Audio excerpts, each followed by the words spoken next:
Terkadang kita merasa tak ada jalan terbuka, tak ada lagi waktu, terlambat sudah.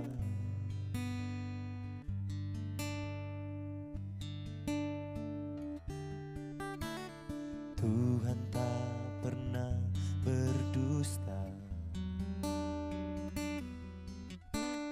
Dia selalu pegang janjinya. Bagi orang percaya, mujizat nyata.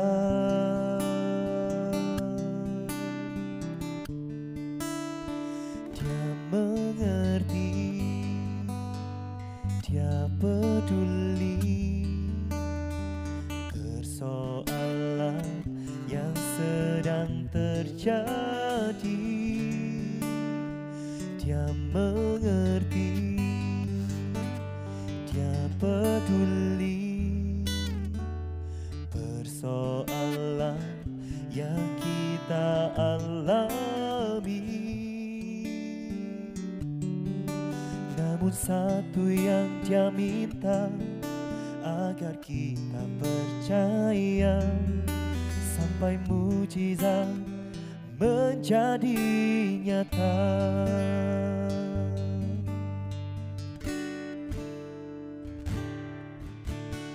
Terkadang kita merasa tak ada jalan terbuka, tak ada lagi waktu, terlambat sudah.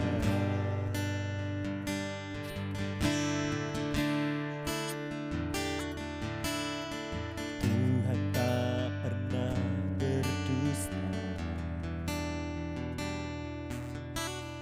Dia selalu pegang janjinya. Bagi orang percaya, mujizat nyata.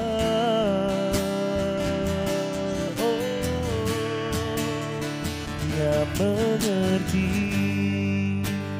Dia peduli persoalan yang sedang terjadi. Dia mengerti, Dia peduli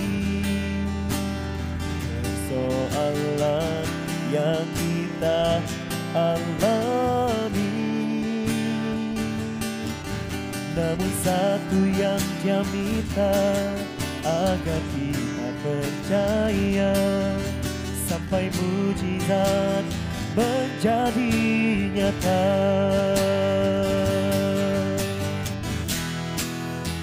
Dia mengerti, Dia peduli persoalan yang sedang terjadi. Dia mengerti, Dia peduli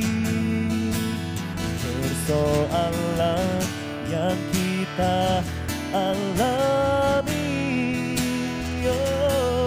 Namun satu yang Dia minta, agar kita percaya sampai mujizat menjadi nyata.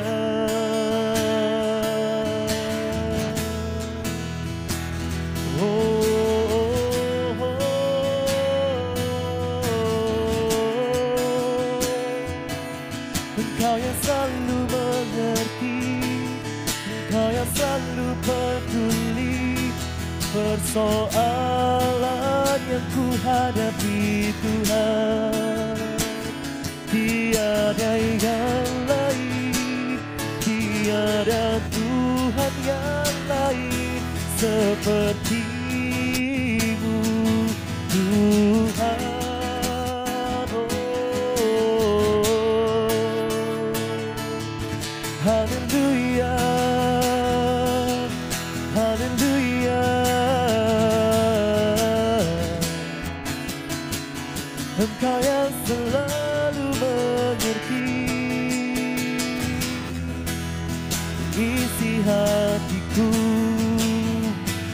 persoalanku, pergumulanku Tuhan. Dan Engkau yang selalu peduli akan hidupku Tuhan. Karena Kau Bapa yang baik, karena Kau Bapa yang setia bersamaku Tuhan. Manusia datang dan pergi, namun Kau tetap tinggal di dalamku Tuhan. Mengerti isi hatiku,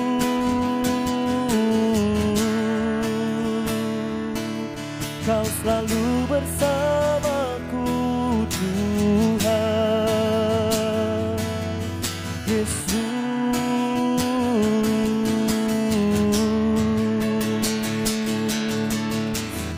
Mari bersama-sama saat ini saya mengajak untuk kita percaya bahwa Dialah Tuhan yang selalu mengerti. Hanya Dialah Tuhan yang selalu peduli akan hidup kita. Sebesar apapun masalah Bapak Ibu Saudara, sebesar apapun pergumulan Bapak Ibu Saudara, percayalah bahwa pagi hari ini Tuhan pasti akan menggenapi semua janji-janjinya kepada hidup kita. Dia yang selalu peduli, Dia yang selalu mengerti akan hidup kita semua.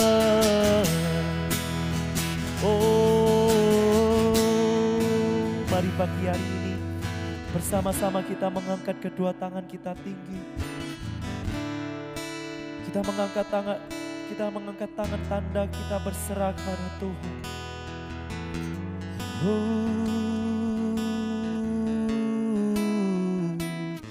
Ku berserah penuh padamu, ku percaya penuh padamu Tuhan Yesus.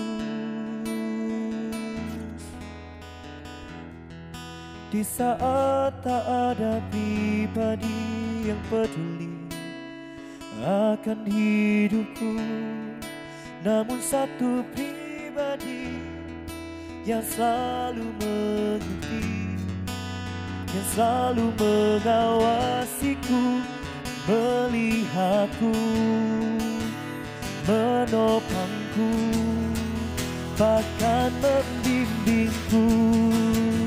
Dialah Yesus.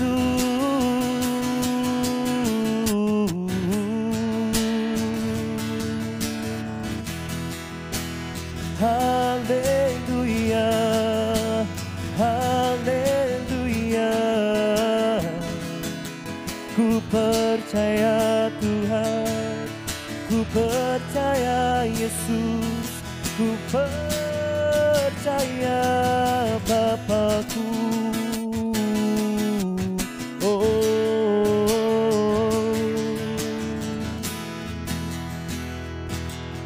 Ku percaya padamu Tuhan. Mari dengan suara yang lantang, dengan iman percaya kita, sama-sama kita berkata, Dia mengerti, Dia peduli persoalan yang sedang terjadi. Dia mengerti, Dia peduli persoalan yang kita alami.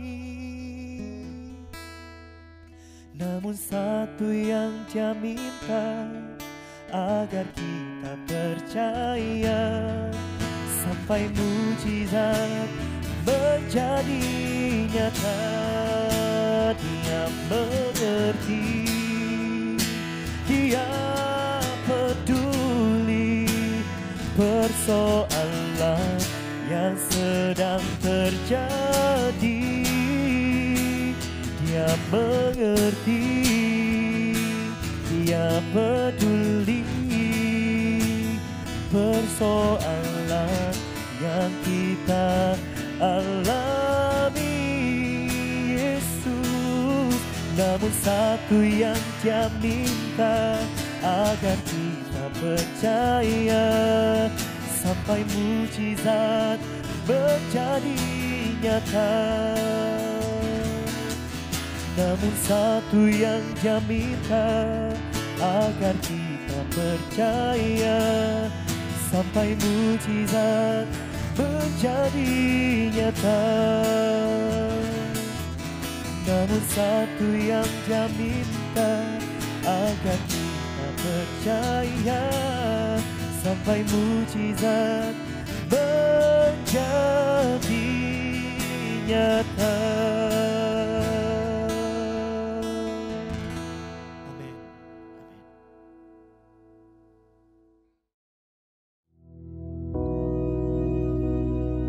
Bapa kami yang di surga, dikuduskanlah namamu, datanglah kerajaan-Mu, jadilah kehendak-Mu di bumi seperti di surga. Berikanlah kami pada hari ini makanan kami yang secukupnya, dan ampunilah kami akan kesalahan kami, seperti kami juga mengampuni orang yang bersalah kepada kami. Dan janganlah membawa kami ke dalam pencobaan, tetapi lepaskanlah kami daripada yang jahat, karena Engkaulah yang empunya kerajaan dan kuasa dan kemuliaan sampai selama-lamanya. Amin.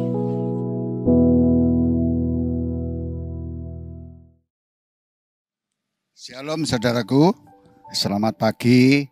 Pagi hari ini kita bersyukur, kita berterima kasih atas segala kebaikan Tuhan, yang dimana Tuhan sudah menyertai, memberkati, memberikan kekuatan kepada setiap kita. Mari pagi hari ini saya akan memberikan satu renungan di pagi hari untuk boleh kita nikmati, untuk boleh kita rasakan. Mari kita boleh bersama-sama melihat Mazmur 34 ayat 20 sampai 21. Dikatakan, kemalangan orang benar banyak, tetapi Tuhan melepaskan dia dari semuanya itu. Ia melindungi segala tulangnya, tidak satu pun yang patah. Kemalangan orang benar. Kemalangan adalah sesuatu keadaan atau peristiwa yang tidak diinginkan dan membawa dampak negatif. Seperti kesedihan, penderitaan atau kerugian dapat berupa bencana alam, kecelakaan, penyakit atau kesulitan yang mempengaruhi kehidupan kita.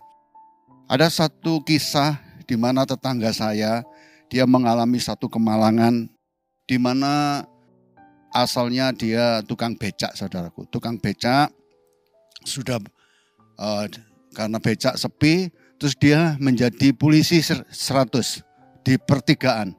Nah, kira-kira berjalan 4-5 tahun. Setiap dia ketemu saya, dia katakan, Pak, saya sekarang sudah merdeka. Satu hari tidak lepas dari 150-100. Dia merasa merdeka, cukup untuk kehidupan kesehariannya.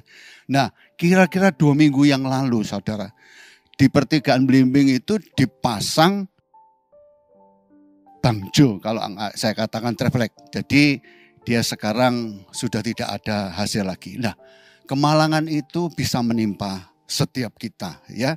Di sini dikatakan kemalangan orang benar tidak dapat dihindari. Orang benar mungkin mengalami banyak kesulitan dan penderitaan hidup, tetapi Tuhan melepaskan kita semuanya itu. Kita tidak bisa menghindar dari kemalangan-kemalangan yang terjadi di dalam setiap kehidupan kita. Apapun yang kita alami, di situ dikatakan kemalangan orang benar banyak. Biarpun kita sudah benar di hadapan Tuhan, benar, tetapi di sini dikatakan kemalangan orang benar banyak. Nah, tetapi dikatakan, tetapi Tuhan melepaskan dia dari semuanya itu.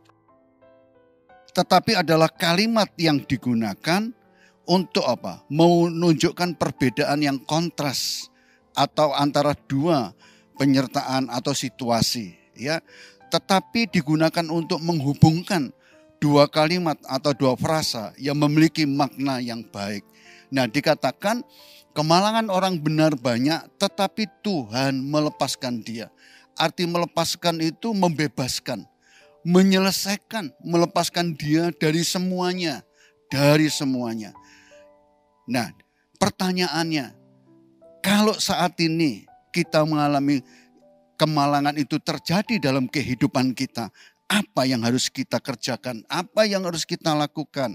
Yang perlu kita lakukan yang pertama, tetap percaya pada Tuhan dan pernyataan Tuhan, penyertaannya Tuhan dalam hidup kita, dalam kesulitan, dia tetap ada dalam kehidupan kita. Penyertaannya, pada saat dia lahir ke dunia, Emmanuel, penyertaannya, aku menyertai. Oleh sebab itu kalau terjadi kemalangan di dalam setiap kehidupan kita, mari kita katakan tetap percaya pada Tuhan dan penyertaannya dalam hidup, bahkan dalam kesulitan, tidak pernah berubah penyertaannya Emmanuel. Yang kedua, kalau itu terjadi dalam setiap kehidupan kita, apa yang harus kita kerjakan, apa yang harus kita sikapi? Tuhan tidak meninggalkan kita dalam kesusahan, kesulitan. Di dalam Ibrani 13 ayat 5, mari kita boleh melihat Ibrani 13. Di situ dikatakan sangat luar biasa. Ayat ini ayat hafalan saudaraku, dikatakan janganlah kamu menjadi hamba uang dan cukupkanlah dirimu dengan apa yang ada padamu. Karena Allah telah berfirman, aku sekali-kali tidak akan membiarkan engkau dan aku sekali-kali tidak akan meninggalkan engkau. Yang kedua, Tuhan tidak meninggalkan kita dalam kesulitan, kemalangan apapun yang terjadi. Dikatakan, aku sekali-kali tidak akan membiarkan engkau dan aku sekali-kali tidak akan meninggalkan engkau. Nah, ini yang menjadi kekuatan di dalam kehidupan kita. Di saat kita mengalami masalah persoalan yang sedang kita hadapi, baik kemalangan, baik apapun yang terjadi, kita tetap percaya bahwa kasih Tuhan dikatakan, tetapi Tuhan melepaskan semuanya. Mari kita boleh melihat di dalam Yohanes 14 ayat 16 juga dikatakan, aku minta kepada Bapa dan ia akan memberikan kepadamu seorang penolong yang lain, supaya ia menyertai kamu selama-lamanya, yaitu roh kebenaran. Dunia tidak dapat menerima dia, sebab dunia tidak melihat dia dan tidak mengenal dia. Tetapi kamu mengenal dia, sebab ia menyertai kamu dan akan diam di dalam kamu. Penyertaan ini, apapun yang kita alami, saya percaya, kita percaya bahwa semuanya itu Tuhan tidak pernah tinggalkan kita. Ayat 18 dikatakan, aku tidak akan meninggalkan kamu sebagai yatim piatu. Aku datang kembali kepadamu. Nah, firman Tuhan ini yang mengingatkan setiap kita bahwa Tuhan tidak pernah meninggalkan kita. Tuhan pasti dalam kesulitan apapun, kemalangan apapun, pasti ada pemberesan. Yang ketiga, apa yang harus kita kerjakan? Apa yang perlu kita lakukan? Dikatakan Tuhan adalah tempat perlindungan kita. Ya, di dunia ini tidak ada tempat perlindungan yang sangat luar biasa, tidak ada yang safety. Semuanya akan berakhir dengan kekecewaan. Tetapi dikatakan Tuhan adalah perlindunganku. Nah, apa yang harus kita kerjakan? Apa yang harus kita lakukan di dalam setiap kehidupan kita? Dan ayat ini di dalam Mazmur 34 ayat 20 itu sudah dikatakan dengan sangat luar biasa. Kemalangan orang benar banyak, tetapi Tuhan melepaskan dia dari semuanya. Ia melindungi segala tulangnya, tidak satu pun yang patah. Ini berarti pertolongan Tuhan, penyertaan Tuhan, kasih Tuhan ada dulu, sekarang, dan selamanya tidak berubah. Yang menjadi pertanyaan kita pagi hari ini, mari kita memiliki hati percaya hanya mengandalkan Tuhan sebagai andalan di dalam kehidupan kita. Sebelum saya akhiri renungan pagi hari ini, mari kita sama-sama berdoa, dan saya mau berdoa untuk kita semua supaya kita hidup dipimpin oleh Tuhan.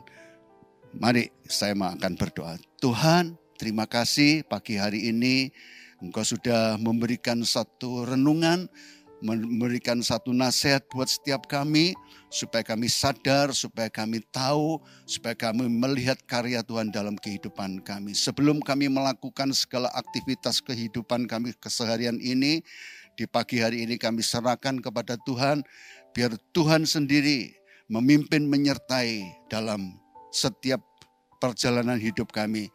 Dan kami percaya pertolongan-Mu, penyertaan-Mu tetap ada dulu, sekarang, dan selama-lamanya. Tidak pernah berubah. Haleluya. Amin.